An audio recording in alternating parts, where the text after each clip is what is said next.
Di ribat ada maksurat kita namanya wirid asas. Kita ngambil dari ijazah guru kita yang Syaziliyah, istighfar 100 karena Nabi setiap hari istighfar 100. Yang kedua, la ilaha illallah dulu, la ilaha illallah 100. Kalau waktunya luang, pakai yang panjang, tahlil yang panjang, la ilaha illallah wahdahu la syarika lahu lahul mulku wa lahul hamdu. Ya, kalau lagi libur baca yang panjang. Nikmat bukan main. Jadi betullah kata beliau, afdalul dzikri la ilaha illallah. Zikir paling lezat itu membaca dan menikmati la ilaha illallah. Kenapa? La ilaha illallah itu husni. Apa arti husni? Bentengku.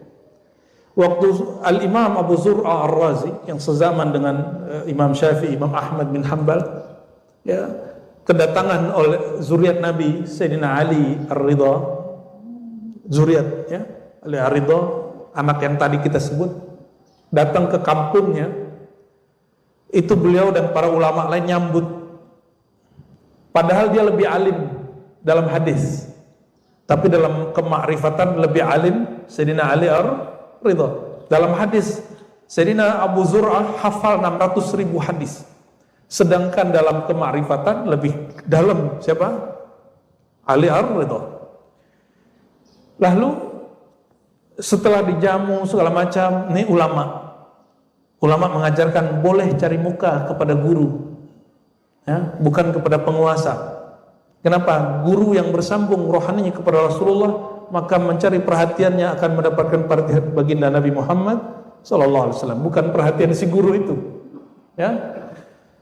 Walhasil setelah duduk, apa kata dia? Ini ahli hadis ini tradisinya suka minta ijazah sanad sampai hari ini.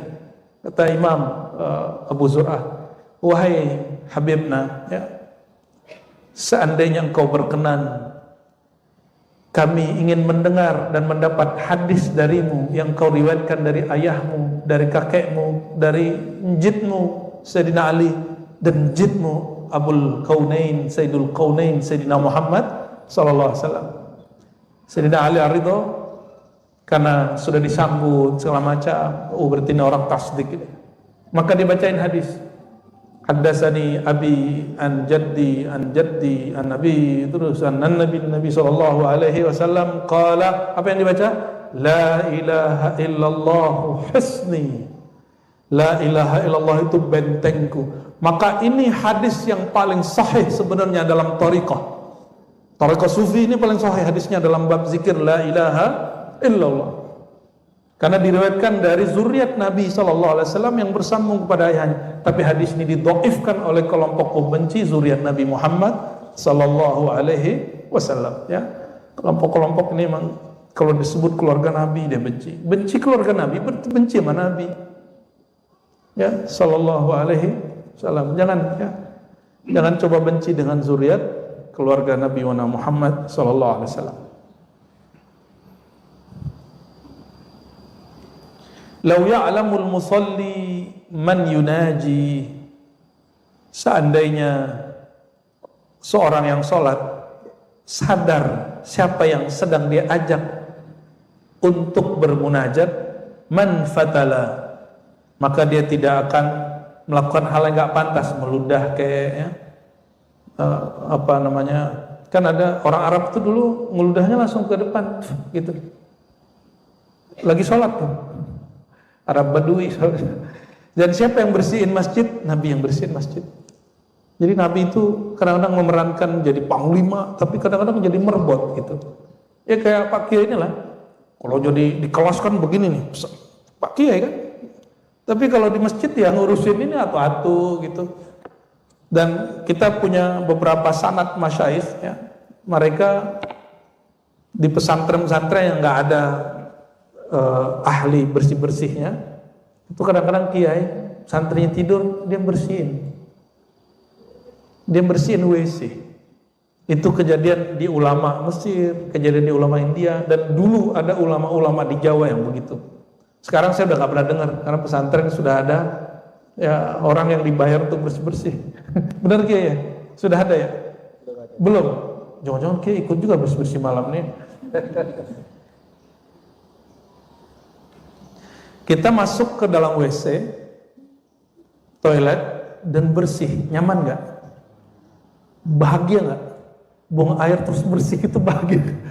Antum bisa bikin orang bahagia lagi buang air, itu Masya Allah. Orang kalau nggak beres urusan buang air, nggak beres sholatnya.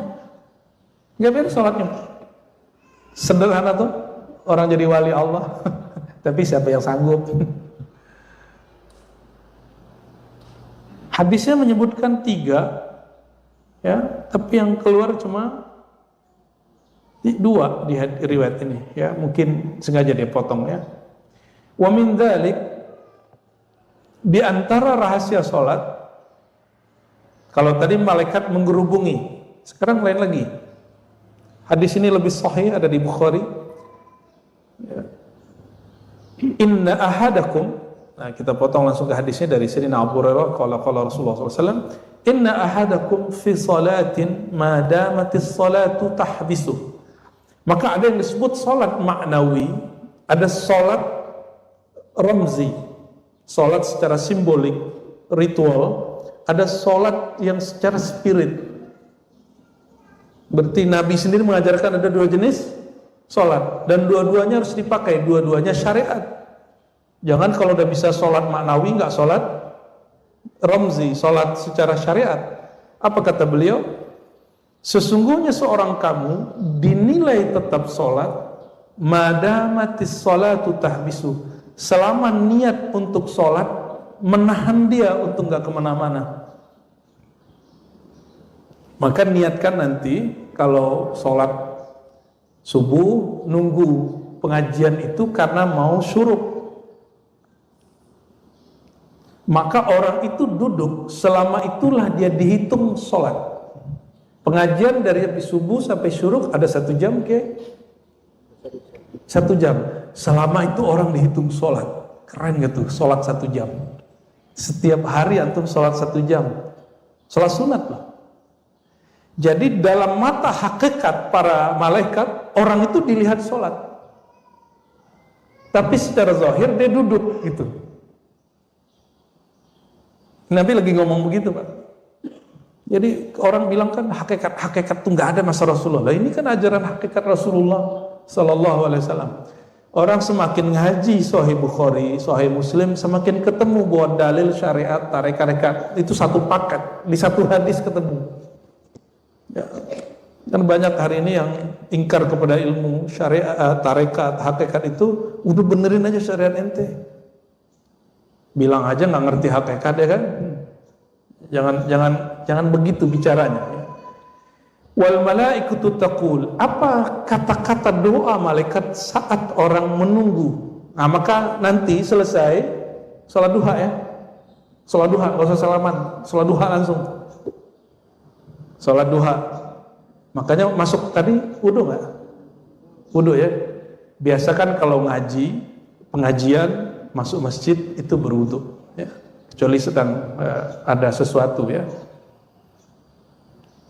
Nah, antum niatkan nanti aku mau sholat duha di jam 9-an. Karena waktu sholat duha yang paling afdol itu di atas jam 9. Itu waktu orang sedang sibuk dengan urusan dunia. Coba Depok nih, Kiai. Depok itu atau Bekasi atau Tangerang Selatan di hari libur. Dari libur nih. Jam 6 sampai jam 8 kosong, jam 9 padat, orang pada keluar lagi. Bener gak? Di hari biasa, weekday, orang mulai sibuk dari jam 6 sampai jam 6 lagi sore. Dan puncaknya nanti jam 9 sampai jam 12. Itu lagi yang rapat, lagi alot, ya. Yang lagi kerja, lagi serius, moodnya lagi bagus. Di saat itu, waktu sholat duha sangat afdal bagi yang tidak punya kerjaan wajib. Ya, kenapa? Imam Ibnul Jauzi dalam kitab tafsir mengatakan waktu yang afdol berwirid itu adalah di saat orang lalai mengingat Allah Subhanahu wa taala. Makanya wa maluhu, orang yang sholat asar keputus hubungan batinnya dengan langit, selesai. Maka sholat asar jangan coba-coba digabung sama maghrib. Ya. Usahakan misalnya kita lagi di tol, cari keluar cepat. Yang penting sholat asar walaupun 5 menit sebelum maghrib. Mesti, nggak usah ditawar-tawar. Oh, aneh ngambil kodok. Nah, kodok jangan tiap hari. Sesekali sih boleh.